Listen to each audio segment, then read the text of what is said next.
Je voudrais du soleil vert, des dentelles et des théâtres, des photos de bord de mer, dans mon jardin d'hiver.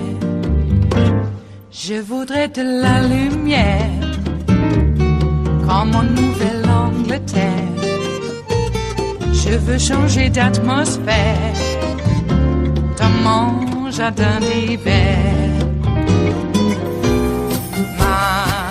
Ma fleur sous la pluie de novembre, tes mains qui courent, je n'en peux plus de t'attendre. Les années passent, il est loin, là je tombe. Nul ne peut nous entendre.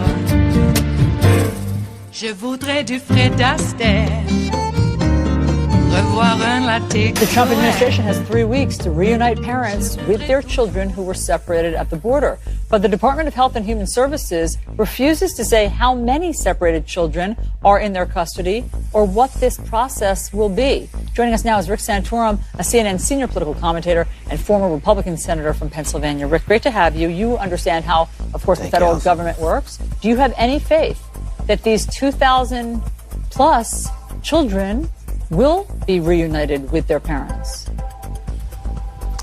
Well, yeah, eventually they will, but there are a lot of complicated circumstances here. I mean, you have the Flores settlement agreement, which says that you can't detain children with their parents for longer than I think a 20-day period, and so there's just the housing situation. How do you enough for families to live together in that kind of setting where children right now, in places where they're safe and they're being taken care of. They're not in a detention facility. Hold on, I just want to check that. Some of them are in foster care. As you know, some of them were transported to New York City and New York State, thousands of miles from where they last saw their parents. We don't know if there's a process that's tracking them. In fact, we've heard there is no tracking mechanism. And the governor of New York doesn't know where these kids are or who they are or how they're going to be restored. So I don't hear the process by which this is going to actually be able to happen. Yeah, look, I don't think the Trump administration has handled this particularly well. There's no question that that there are a lot of unanswered questions. I think the secretary is trying to manage this situation, but the reality is that there are legal impediments in place right now for the administration to be able to reunite these families, and you also have the issue that there aren't legal impediments. There are logistical impediments. Legally, they didn't have to separate these families, and they can reunite them. They just don't know how. Yeah, well, that's sort of a broader question. Legally, did they have to separate them? No, but if they don't separate them and they simply release them, which is the alternative because there is a settlement agreement in place that you can't detain them longer than 20 days as a family, then you have a policy that we've had up until this point, which is a catch and release policy, which says to everybody that comes across the border, if you have a child, you're going to get it into this country. And the administration said, look, we're not going to continue that policy. Understood. So hold on, Rick, one thing. I just want to check the things that you're saying individually. So I'm sorry to interrupt, but I just want to sort of fact check what you're saying. We just had the former director of ICE on who said that one of the things they could have done was speed up the court docket. They could have put resources, instead of into separating children, some babies from their parents, they could have put resources into the court docket and sped up that process so that the catch and release thing wasn't what it had been under the President Obama. But listen, here we are, okay? Here we are today. I agree with that. They should have done that. Okay, great. The last numbers that we had were that it was 2,000 plus. Okay, and guess what? They're not even telling us the actual numbers because it seems like they don't know. Do you know of a process whereby these parents will ever see their children again? The answer to that question is that, yes, some parents will and some parents won't, because some parents have already been deported, as we know. I mean, that's been reported. And those. just get your head around that these parents don't know where their kids are. Can you imagine not knowing where your kids are? Well, I understand that, but let's just, the parents are not blameless in this situation. The parents came across the border illegally and knowing full well that they that they were putting their children and themselves in jeopardy by doing so. And by the way, most of seekers. Some of them were asylum seekers. Yeah, that's legal. The asylum seekers are not separated. Yes, that's been very clear. And that's no, they're not. Yes, if you come to the border and appeal and make an appeal for asylum, you are not separated from your children. Rick, no, I wish that were true. They have been separated. Here's the LA Times. They've sent reporters there to try to do the digging that obviously the Trump administration is not doing and not wanting us to know. Here it is. This was yesterday. The practice of separating families appears to have begun accelerating last year, long before zero tolerance was announced in the spring. Among these cases, according to records and interviews, there are many that happened at ports of entry. They weren't coming across just randomly. These were at ports of entry. Court filings described numerous cases in recent months in which families were separated after presenting themselves at a port of entry to ask for asylum. They did it to everyone. This was a zero tolerance policy, Rick. It was even for asylum seekers. Well, I don't know what happened. I can tell you what the administration's policy is with respect to its SLE applications. And that's whether that policy was followed on the ground, that's a problem. But the policy is that they should. Well, again, I mean, that's a problem with enforcement. It's not a problem with the policy. No, it was a zero tolerance policy. It was stated as that. We've heard John Kelly say that. We've heard Stephen Miller say that. It was a zero tolerance policy. Everybody would be separated from their children. That's zero tolerance. It was supposed to be a deterrent, and it has blown up into this, human crisis. Look, there's no doubt that it's blown up to a human crisis, and the media has reported on that in many ways. But what the media doesn't report on is the human crisis of these children coming to the border themselves. I mean, the fact is that most of these folks are coming from Central America, not from Mexico, and they've made a 2,000-mile journey through Mexico. They had to cross the Mexican border, which is no picnic. Yes. And so the idea that putting these children in detention is the worst thing that's happened to them since they've made this long trek. I'm not sure that is necessarily the case. These kids have been traumatized a lot over the past several months in getting here. We agree. That's how desperate their situation was, that they were willing to risk their life to try to get here. It is Thursday, the 5th of July. That's the day after the 4th, folks, of 2018. And you are in West Coast Cookbook and Speakeasy. I am your chef de cuisine, Justice Putnam, and our daily special is Metro Shrimp and Grits Thursdays, folks. That's right. The city life all along the bayou, wherever a bayou might be. Bayou. That's right. It could be by me, and it would be fine by me. Many times. Well, I have no idea where I'm going with that, and let's not. Boy, looks like Mike Pence's brother says that Trump reminds that he and Mike Pence of their tyrannical father. I thought something was going on there. Well, speaking of tyrannical, Santorum. What an idiot. Actually thinks he can get away with lying. Well, they're used to it, aren't they? Well, a little bit of pushback there, and thank you, CNN, for doing that. Well, yeah, Mike Pence's brother says that Trump reminds them of their tyrannical father. And Mike Pence calls his wife mother. I know it's some sort of rural Midwestern thing, but, still seems a little weird. I don't know. Metro Shrimp and Grits Thursdays, folks. A little bit of jambalaya. A little bit of spice in your life. Hey, how was your 4th of July? In the little village town that I live in, fireworks are illegal. Because, we live right near where fires could start in the landscape. And, But people seem to just disregard it to the point that they were actually firing, lobbing fireworks up in the air that exploded. In the air. that normally you would only see that, well, I say normally, you would see that, like under a license regulated fire truck standing nearby type of viewing. But I always thought that the 4th of July and the blowing up of fireworks was really emblematic of America. I mean, we have some great successes, let's be clear. But I love the fact that people ooh and ah over America's failures, because what are fireworks symbolizing? Failed ordnance. Ordnance that didn't meet its mark and it blew up en route in the air. And everybody's going, "Oh, America, yay, yay." I'm all, "Yeah, well, we didn't get the job done." And people are like cheering it, saying we're the greatest. I'm all, I don't know. I would have probably honored something a little bit more, that symbolized completion. Fireworks blowing up in the air? Well, that's America, folks, if you want it. What's on the rest of the menu? Well, in the Bistro Cafe part of West Coast Cookbook and Speakeasy, Trump wanted to know why the U.S. military couldn't just simply invade the country of Venezuela. Why Venezuela? Because it'd be easy. I mean, their Navy, what do they have as a Navy? Gondolas. You probably read that somewhere on Fox. Anti-abortion groups are mad that one of Trump's Supreme Court finalists isn't lawless enough. Yeah, they want him more lawless. And by taking North Korea's side, Trump completely fails Diplomacy 101. Well, I would say he, completed Traitor 101 by, meeting with Putin, doing Putin's bidding.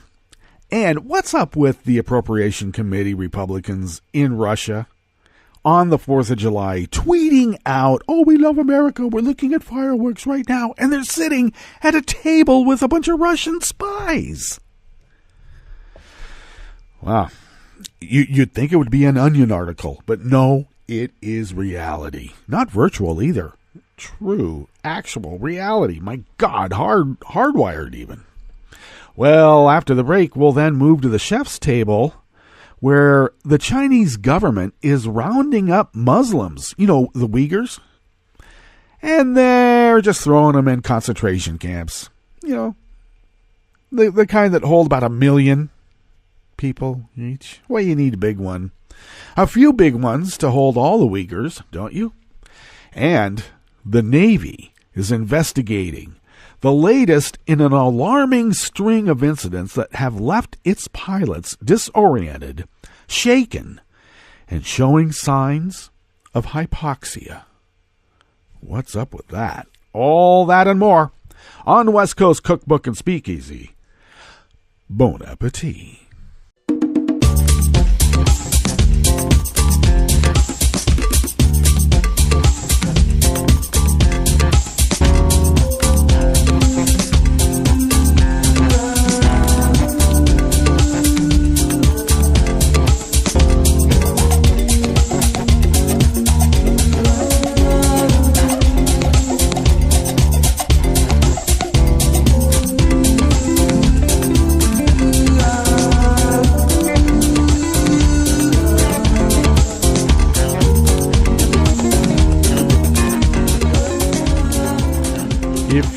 Go to the bottom of our homepage at netrootsradio.com. You'll notice to the rightish of the page the chat room link monitored quite diligently by Roaring Girl Kelly Lincoln.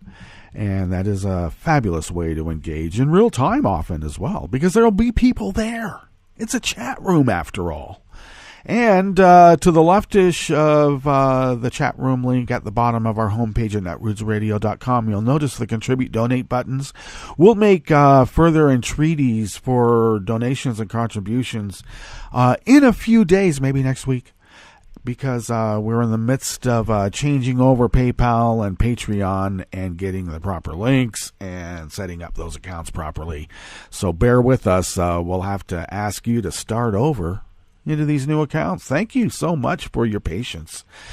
You can follow Netroots Radio on Twitter at Netroots Radio, and Tom monitors that and takes care of that and puts out a pithy statement or two or three or four, because that's what we do here in Netroots Radio. It's a group effort. Yes, and I'm supposed to take care of the Facebook. And as I've said before, Facebook takes care of itself. So check us out there. Things get posted sometimes automatically, and sometimes we have to do it manually, but it's there.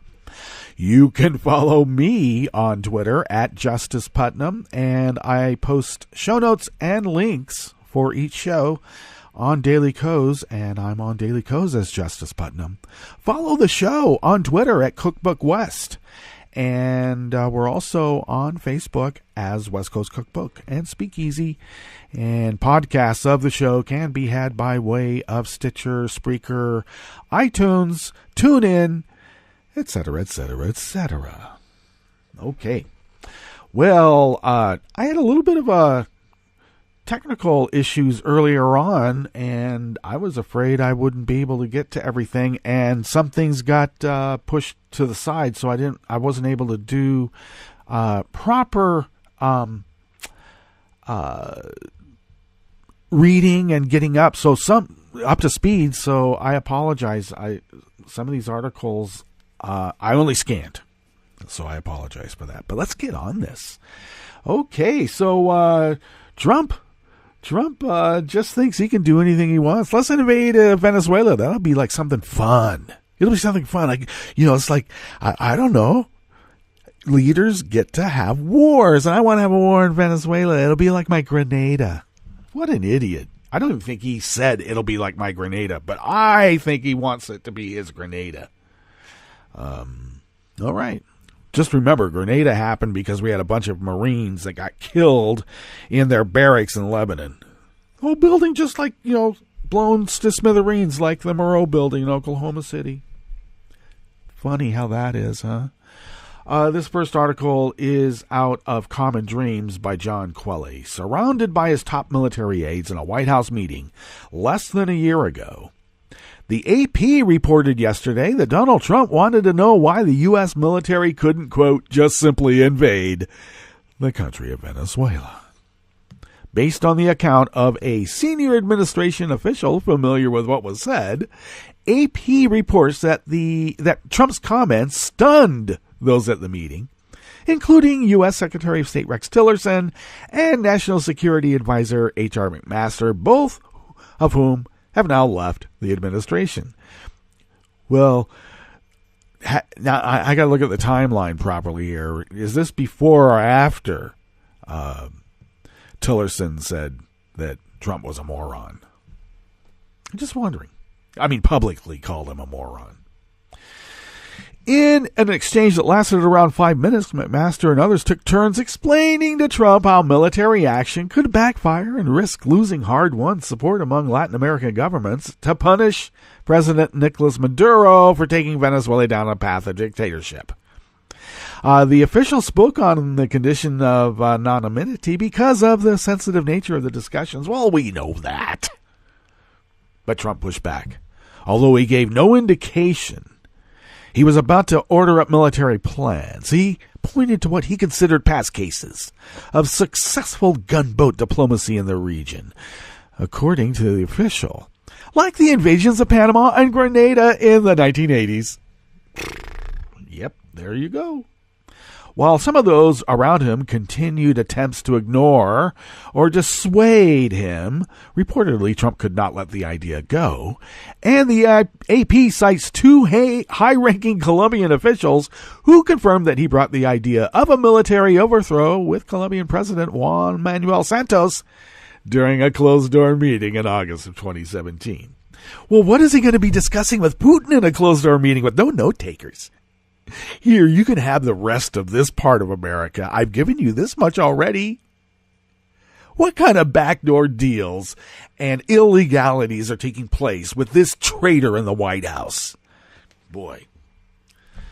Okay. Well, the U.S. official said Trump was specifically briefed not to raise the issue and told it would not play well. But the first thing Trump said at the dinner was, "My staff told me not to say this." Then Trump went around asking each leader if they were sure they didn't want a military solution. And eventually McMaster would pull aside Trump and walk him through the dangers of an invasion. Those aren't dangers to Trump. That's fun.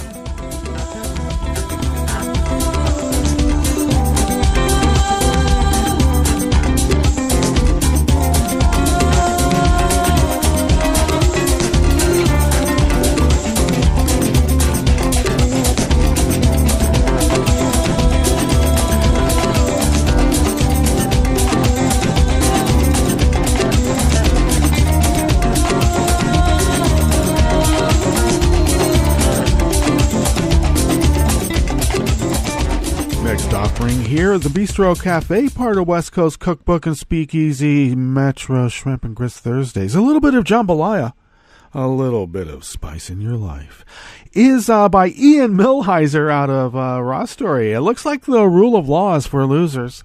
That's right, because looks like there's a lot of people mad at Trump for his Supreme Court nominees not being lawless enough.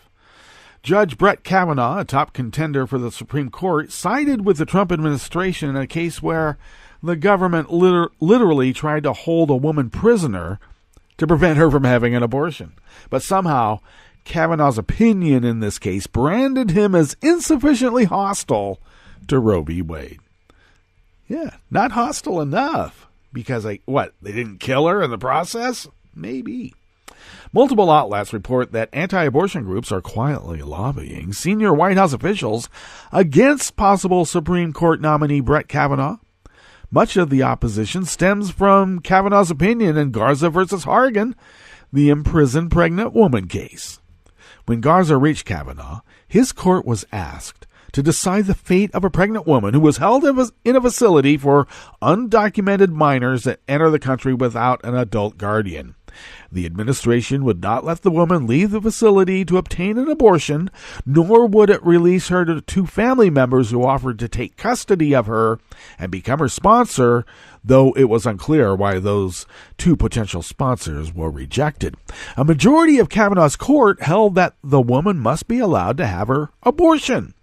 As the Supreme Court held in Planned Parenthood versus Casey, the government may not enforce a policy that has the purpose or effect of placing a substantial obstacle in the path of a woman seeking an abortion of a non-viable fetus.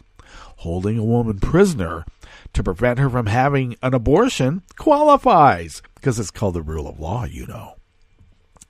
Well, I guess in this reporter's opinion, apparently, Kavanaugh's dissent did not try to argue that literally holding a woman in a locked facility to prevent her from reaching an abortion clinic does not place a, quote, substantial obstacle in her path, nor did he join a solo dissenting opinion by Judge Karen LaCraft Henderson, which claimed that undocumented immigrants rounded up at the border lack constitutional rights. Not even the Trump administration embraced Henderson's position. Instead, Kavanaugh argued that the government could temporarily delay the woman's access to an abortion while it searches for another sponsor who could take custody of her.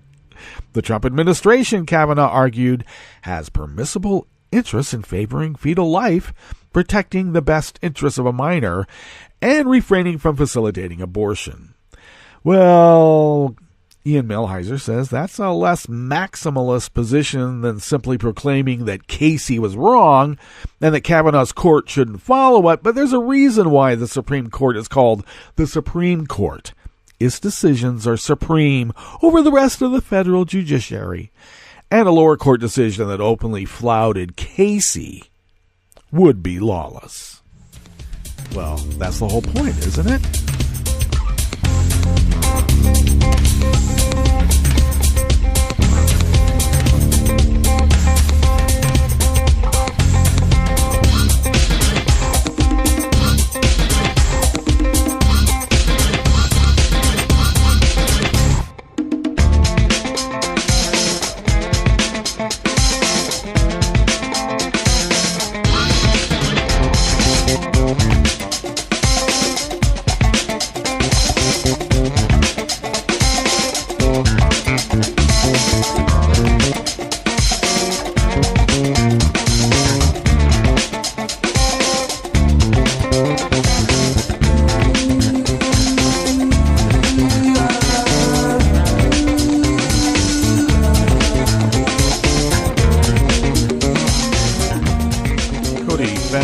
Alternet brings this last offering here at the Bistro Cafe, part of West Coast Cookbook and Speakeasy.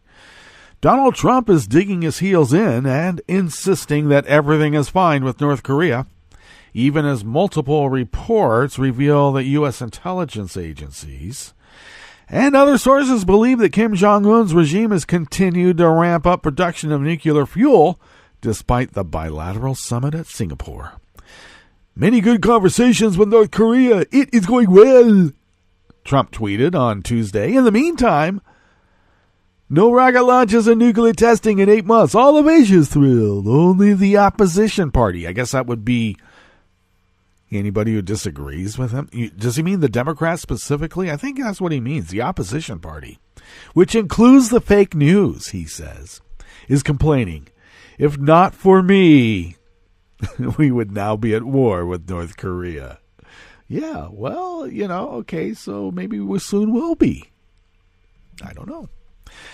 CNN host Fareed Zakaria was amazed at Trump's brazen disregard for U.S. intelligence and his poor grip on the basics of diplomacy.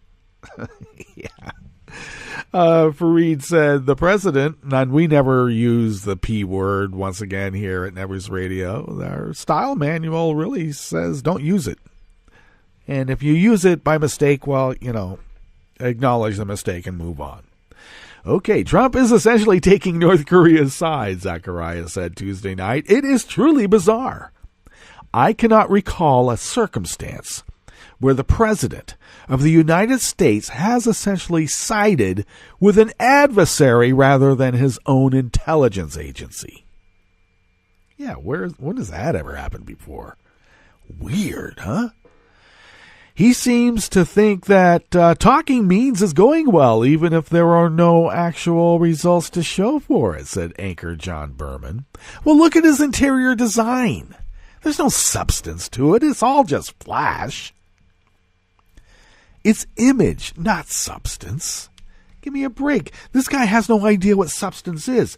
Everything is thinly coated with flash. And that is the success. Oh, look how flashy everything is. My dictator chic, nouveau dictator chic, by the way, it is so substantial of and by itself. Look.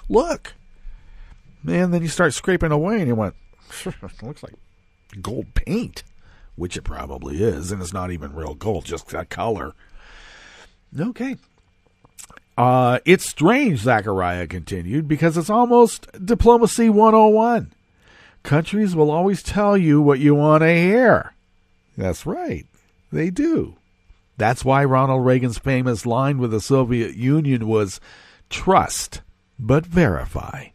Then he added, it seems that Donald Trump's attitude with Kim Jong-un is trust, trust, trust, and never verify. Well, if you verify, you might hear something you don't want to hear. And you certainly don't want it on record. Why else would Trump want to meet with Vlad? No note takers. Nothing on the record. But trust me, we will definitely be hearing whatever went on with Vlad and Trump by the Russian press, because they will be allowed in to take notes. And, have a little bit of filmed tape for prosperity. Yeah, that's right. Okay, well, let's get on to our break, and we'll come back, go through weather from around the world, and finish up with the stories that we have curated for you today. You are listening to West Coast Cookbook and Speakeasy, and we will be right back. You are listening to netrootsradio.com. Please hang up and try again.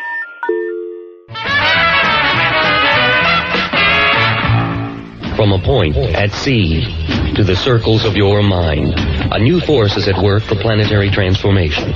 New radio for a new Earth.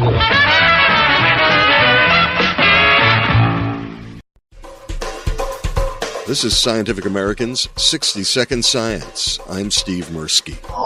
The 9 incredible galleries will feature 115 species of marine life held in 800,000 gallons of water. and this includes 18 species of sharks and rays. Christian Semper, President and CEO of the Wildlife Conservation Society. He spoke June 28th at the opening of the Ocean Wonders Sharks building and exhibit at the Society's New York Aquarium. Because we're at the aquarium, you may notice the sounds of sea lions in the background, and because the facility is at Coney Island in Brooklyn, you'll also hear sirens. Police or ambulance sirens, not the mythological sea temptresses or the real-life amphibians. Semper talked about what visitors might take away from their experience. Sharks are keystone species in the world's oceans, and as top predators, they help regulate the populations of other species and bring balance to the ocean. We also know that sharks are in trouble and need our help. Second, this exhibit features the waters right here in New York, what we call the New York seascape. This area is the home to hundreds of marine species, including 25 species of sharks, 8 species of whales, 6 species of sea turtles, and thousands of fish, bird, and invertebrate species. And the third message is that the future of the ocean is in our hands. The choices that each of us will make today, this week, and next year, whether it's the sustainable seafood that we do, whether we use plastic straws, every choice we make will impact the future of the oceans. For Scientific American's 60 Second Science, I'm Steve Mirsky. This program is presented by the Centers for Disease Control and Prevention.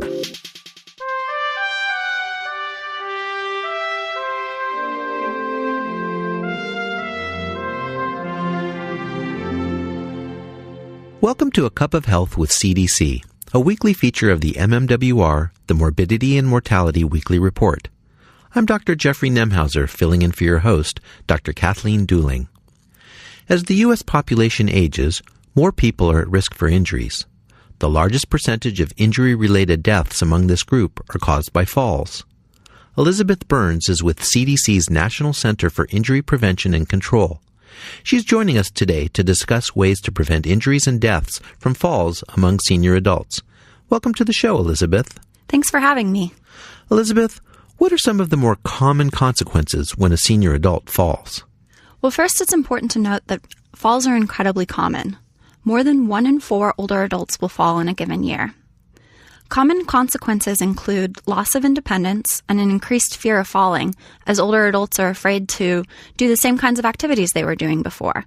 And this can actually lead to more falls, as older adults have less strength in their lower body.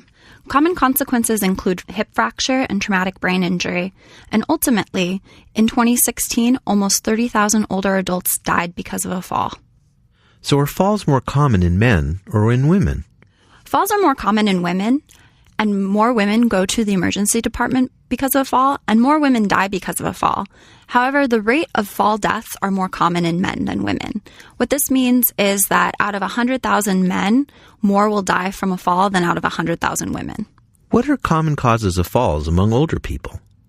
Getting on and off the toilet and getting in and out of bed are common causes of falls. Walking around the hallways at night when the lights are off is a common way people fall. There's also an increased amount of medications used in seniors, which have side effects like making them lightheaded, and that increases the risk of falls and is a common cause. With all of those factors, what are some ways our listeners can decrease their chances of falling? Older adults should talk to their healthcare provider or doctor about how they can decrease their chances of falling. This can be done during the annual wellness visit or during annual physicals. The doctor will recommend an exercise program that should increase strength and balance, or maybe refer you to a physical therapist. Additionally, they can look through your medications and perhaps reduce your doses or suggest medications that decrease your chances of falls. Are there things we can do to modify our homes to prevent falling? Oh, absolutely. Installing grab bars on the side of the toilet, making sure that rugs are taped down or removed, making sure that there's lighting in the hallways are all really simple ways that an older adult can modify their home to prevent falls. Where can listeners go to get more information about preventing falls? Listeners can go to cdc.gov/study, and that's spelled STEADI. Thanks, Elizabeth. I've been talking today with Elizabeth Burns about ways to prevent fall-related injuries and deaths among senior adults. Improving strength and agility through regular exercise and removing potential obstacles in the home can help decrease the risk for falls. If you or a loved one is older and struggle with mobility, talk with a healthcare provider about ways to decrease the risks for fall-related injuries and death. Until next time, be well. This is Dr. Jeffrey Nemhauser for A Cup of Health with CDC. For the most accurate health information, visit cdc.gov or call 1-800-CDC-INFO. Welcome to 60 Second Civics, the daily podcast of the Center for Civic Education. I'm Mark Gage. During the 19th and 20th centuries, the American ideal of self-government spread around the world. People from many countries read and studied the ideas in the Declaration of Independence and in the U.S. Constitution and Bill of Rights. These documents influenced other countries to adopt similar ideas about government. The American Revolution gave hope to many people in Europe and Latin America who wanted to promote democratic change in their own countries. The French Constitution of 1791 included many ideas from the United States. The Declaration of Independence and the U.S. Constitution and Bill of Rights also inspired Latin American leaders. In 1989, when students in China demonstrated for more freedoms from their government, they carried copies of the Declaration of Independence. That's all for today's podcast. 60 Second Civics, where civic education only takes a minute. You can help stop the Trump agenda in its tracks. Make sure you're registered to vote. Go to rockthevote.org. And on November 6th, vote for Democrats up and down the ticket. This message, a public service from all the fine people of netrootsradio.com. Workers in America have suffered a grave defeat. I'm Lily Ledbetter, and this is a Civil Liberties Minute with ACLU attorney Bill Newman. In the just-decided Janus case, the Supreme Court, 5-4, decreed that members of a union who choose not to join, but who receive all of the benefits of membership, the pay, the representation, have the right to receive all those benefits for free. They get a free ride if they want it, and there is nothing the union or the other union members can do about that. Some commentators have described Janus as a conservative decision, but that characterization is wrong. Conservative, in the lexicon and tradition of courts, means respect for and adherence to previous decisions. It's called stare decisis, and it's a venerable legal principle. The Janus decision is not conservative. It throws out stare decisis. It overrules an over 40-year-old case that has been affirmed in the years since, a decision that was unanimous when it was made in 1977. What has changed is not the law. What has changed is the composition of the court. The Janus case erases a significant part of the power of the collective voice of public sector workers. With this decision, workers have suffered a grave defeat. There's just no way around that conclusion. The Civil Liberties Minute is made possible by the ACLU because freedom can't protect itself. I'm Rick Smith, and this is Labor History in 2.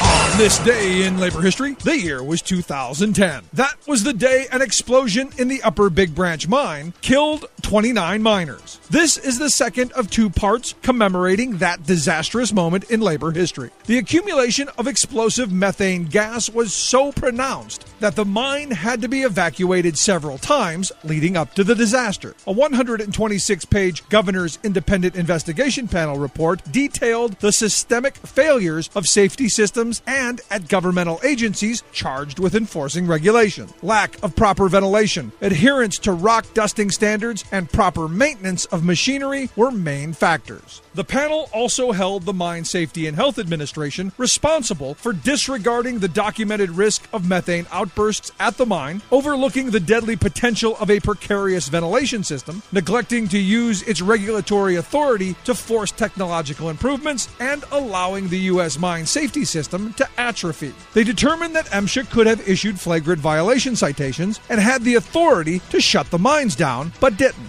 The report noted the cozy relations between mine owners, politicians, judges, and regulators. Specifically, the ease with which state mine officials move from employment with industry to government and back. Despised union-busting CEO Don Blankenship, who was tried and convicted to 1 year in jail, insisted his mines were safe. He cited 3 Sentinels of Safety Awards received from MSHA in 2009. These awards went to surface mining and coal processing plant operations.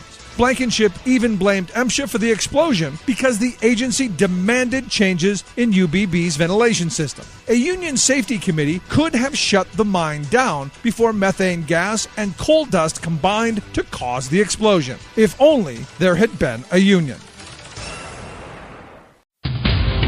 This is Solidarity News on Radio Labour. This is a Radio Labour report recorded on Thursday, July 5th, 2018.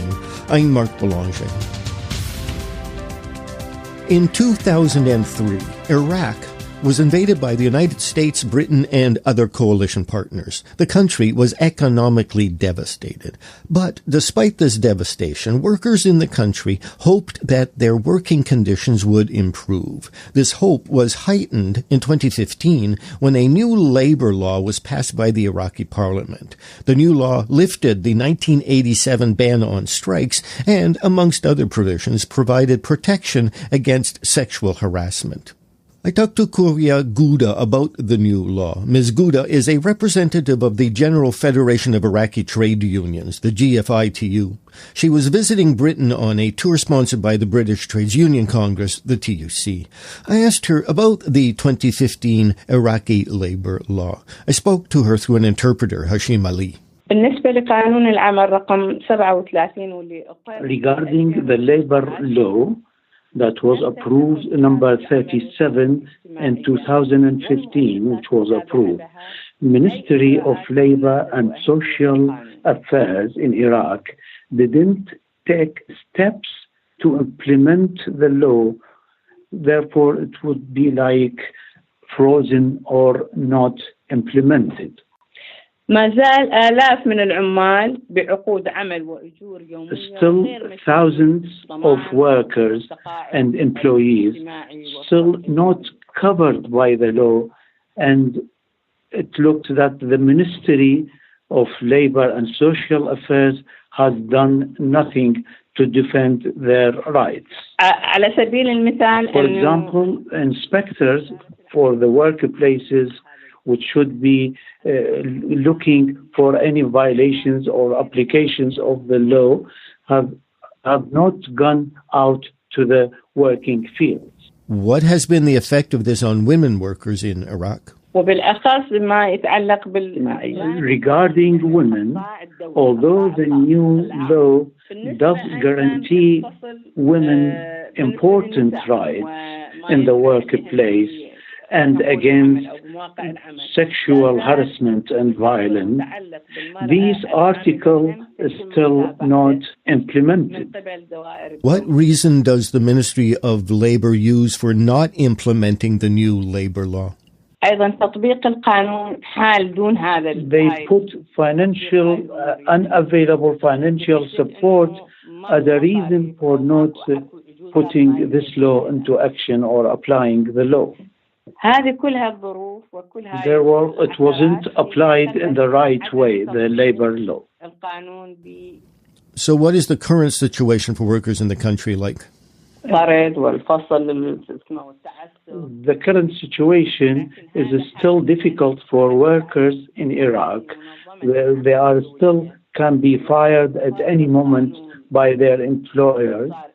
And although the recognition of the ILO has helped and put some pressure on the government, but the difficulties are still there. There are thousands of workers and laborers in the public sector which are not fixed or permanent in their positions, and we struggle to make them permanent in their place. For example, workers are working on daily fares, daily wages in very important sector, which is the electricity sector. What can unions and their members around the world do to support the workers in Iraq? Solidarity and openness Also providing opportunities for Iraqi trade unions to look into the international trade union experience.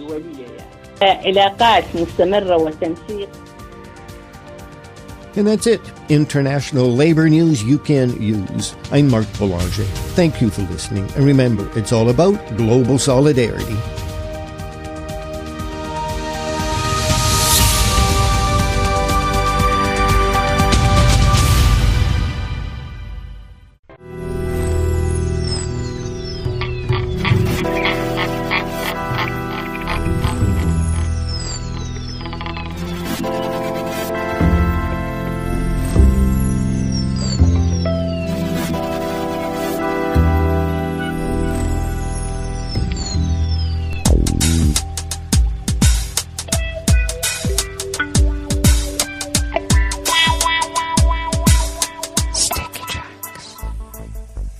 Thank you for accompanying us here to the chef's table at West Coast Cookbook and Speakeasy.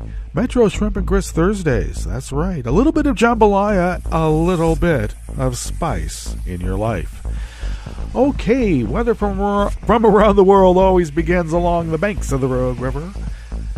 In the Rogue River Valley of Southern Oregon on the west coast of the continental United States of America, where it is currently, 62 degrees already. We're going to go to a high of they say 91. It'll be more like 93. Like I said, low to mid 90s for the foreseeable future. Oh, tomorrow, no, we're supposed to dip down to the upper 80s tomorrow. That would be nice. And overnight lows are going to be in the upper 50s, low 60s. Currently, winds are out of the south-southeast at a negligible 1 mile per hour. Increasing, of course, later on in just a few hours. And we'll be shifting out of the west-northwest at 10 to 15 miles per hour. And then tonight, they'll be decreasing out of the west-northwest at 5 to 10 miles per hour. And then tomorrow, out of the west-northwest, 10 to 15. So that means we'll have gusts a little bit more than that. Should I put the umbrellas up over the picnic tables? Maybe not. Or maybe I will. They're strong, but maybe not. Okay, dry conditions, they say, will continue because right now humidity is at 68%, but will be dropping down below 30% as it has been doing. Grass pollen remains high. The air quality index is in the upper nether regions of good at 29 parts per million. Now, we went from 8 parts to 29 parts overnight. Yikes. That's not good. The daytime UV index also remains very high at 9. Do take care if you have that number wherever you are. Hey, sunscreen even on an overcast day. Sometimes people's worst sunburns are on overcast days. Do take care. High pressure is still dominant in the region at 29.99 inches. Visibility is up to 10 miles per hour. And as I mentioned, relative humidity is at 68%, but will be getting down to about 28% because that's what it does now. Okay, weather from around the world is brought to you by people's personal weather stations that they purchased. These people planted these purchased personal weather stations somewhere on their property, and these people positively live around the world. Okay. Oh, looks like London is 81 and partly cloudy. Paris is 79 and mostly cloudy. Rome is 85 and partly cloudy. Oh, I should mention also Paris is under a heat advisory, and looks like they could get some thunderstorm activity as well because of this. And okay, so Rome once again is 85 and partly cloudy. Kiev is 78 and fair. Kabul is 76 and mostly cloudy. Hong Kong 82 and mostly cloudy. Tokyo is 79 degrees with light rain, and they have a thunderstorm advisory as well. Sydney, Australia, 63 degrees and clear. San Francisco, California is 54 degrees and cloudy, and they continue to have their wind advisory, high wind advisory for small craft on the bay and offshore. And New York has a heat advisory today. You are currently, right now, 86 degrees and partly cloudy and going up. And that is weather from around the world, brought to you by people's personal weather stations that they purchased. These people planted these purchased personal weather stations somewhere on their property, and these people positively live around the world.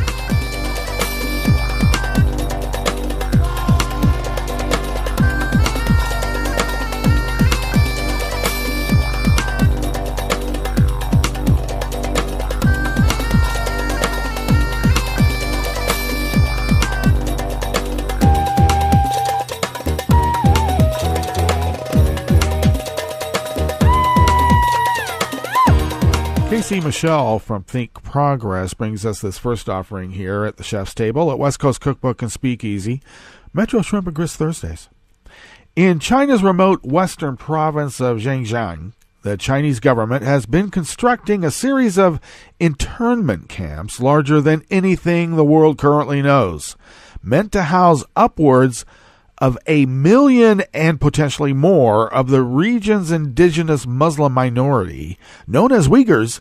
The camps, according to one U.S. commission studying the region, present, quote, the largest mass incarceration of a minority population in the world today, end quote, and they're only just beginning. Technically called concentrated education transformation centers, with one even named in a manner that would make George Orwell blush as the Loving Kindness School. Work will make you free. Oh, yes, it will. Arbeit macht frei. The camps span Xinjiang, a region known to Uyghurs as East Turkestan. Unsurprisingly, Chinese authorities have revealed little information about the camps, how many people are being detained, what crimes they supposedly committed, and when, if ever, these camps will be dismantled. Well, that's Chinese proprietary information, isn't it now? I would think. The camp started appearing over the past few years, but details are scarce.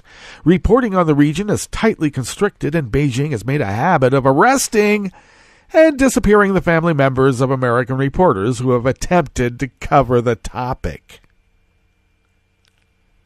Yeah. Will Trump or Ivanka mention anything about that when they get their trademarks approved or not? Probably not. They want their trademarks approved, don't they? Given that there are approximately 8 million Uyghurs in the region, that would mean over 10%, potentially as many as 25% of the Xinjiang Uyghurs are currently housed in the camps. And these camps have rapidly formed the backbone of China's broader assimilation effort. Re-education camps, it looks like to me. Wow, it's like a cultural revolution. I wonder what they would try to indoctrinate them in. We can only imagine. Giving up on an independent identity. For one, I mean, isn't that all part of it? Okay, so some scholars are looking at it and actually seeing maybe far worse than just joking about it or even just ignoring it. And one says that the world already promised never again, but it is happening again. And tomorrow may be too late. Maybe it's already started. We just don't know. It just really smells pre-genocidal.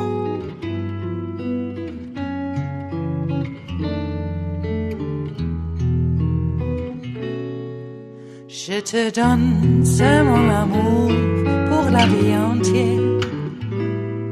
La promesse de me trouver à tes genoux. Aussitôt que tu m'appelles, rester toujours fidèle. C'est tout, c'est tout. Je te donne tous mes printemps mes étés de mer, mes automnes quand les feuilles tombent partout. Si ce n'est pas une bonne affaire, je te donne tous mes hivers. Laura Seligman from Foreign Policy magazine brings us this last offering here for the Chef's Table at West Coast Cookbook and Speakeasy. On June 28th, a young U.S. Navy officer flying in a two-seater electronic warfare jet in the skies over Washington State suddenly felt a tightness in his chest and tingling in his extremities. He instantly recognized his symptoms as signs of hypoxia, or oxygen deprivation. The jet, an EA-18G Growler from a training squadron out of the Naval Air Station Whidbey Island, diverted to a local airport and made an uneventful landing, according to Navy spokesman Commander Scott Cregan. The crew member, an electronic warfare officer in training, was transported to a hospital for medical treatment. Both the pilot and the trainee officer survived, but the incident, the latest in an alarming string of similar episodes, could have been deadly. Across the U.S. military fleets, pilots and aircrew are experiencing a dramatic surge in so-called physiological episodes, which leave aviators disoriented and shaken. At worst, these unexplained incidents can be fatal. The Navy has linked 4 F-A-18 fighter pilot deaths over a span of 10 years to the events. The continuing mystery over the pilot's sickness is part of a deeper concern about the military aviation readiness as the rate of fatal aircraft crashes recently reached a 6-year high.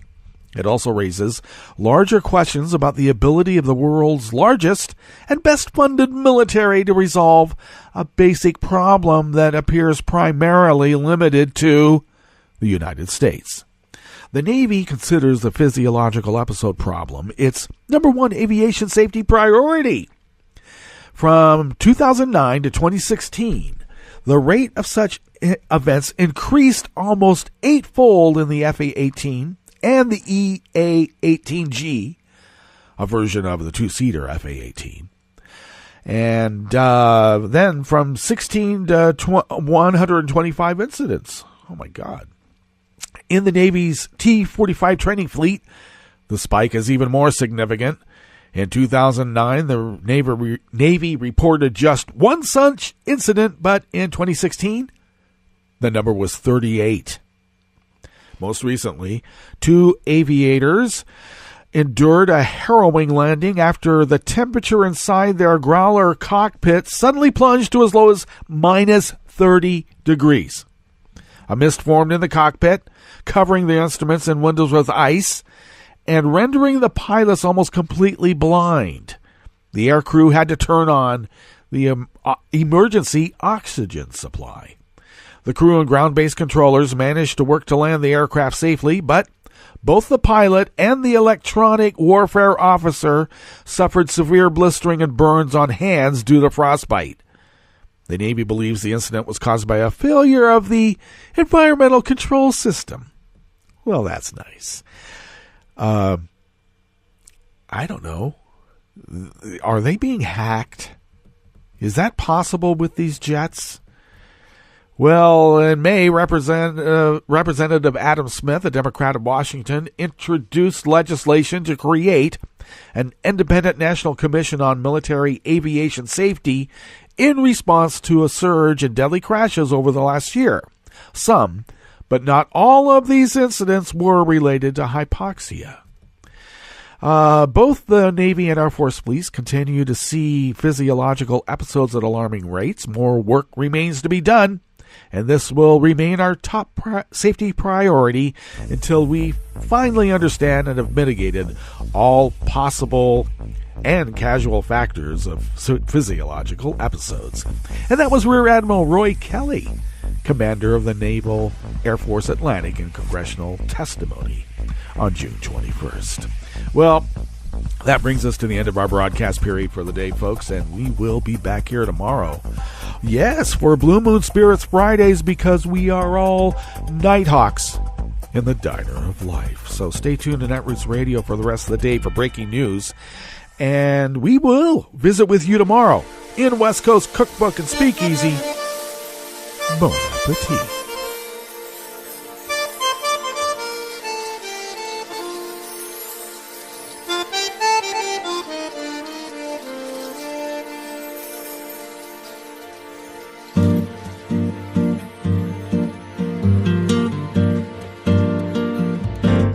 Je voudrais du soleil vert, des dentelles et des théières, des photos de bord de mer, dans mon jardin d'hiver.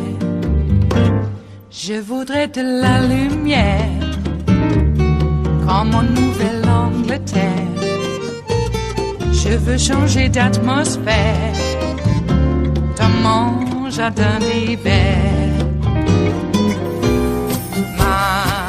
Ma fleur sous la pluie de novembre, tes mains qui courent, je n'en peux plus de t'attendre. Les années passent, qu'il est loin, là je tombe. Nul ne peut nous entendre.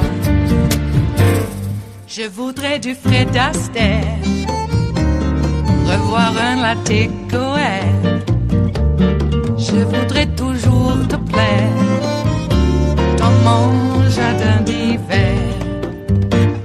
Je veux déjeuner par terre, comme au long de golfe clair, t'embrasser les yeux ouverts dans mon jardin d'hiver.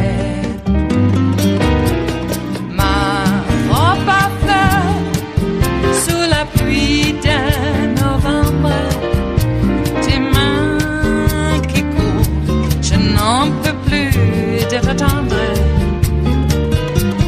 Les années passent, il est loin, là je tombe. Nul ne peut nous entendre. Ba-da-da-dum-di-da-dum. Ba-da-da-dum-di-da-dum. Ba-da-da-dum-di-da-dum. Dans mon jardin d'hiver. Ba-da-da-dum-di-da-dum. Ba-da-da-dum-di-da-dum. Ba-da-da-dum-di-da-dum. Dans mon jardin d'hiver. Dans mon jardin d'hiver. Dans mon jardin d'hiver.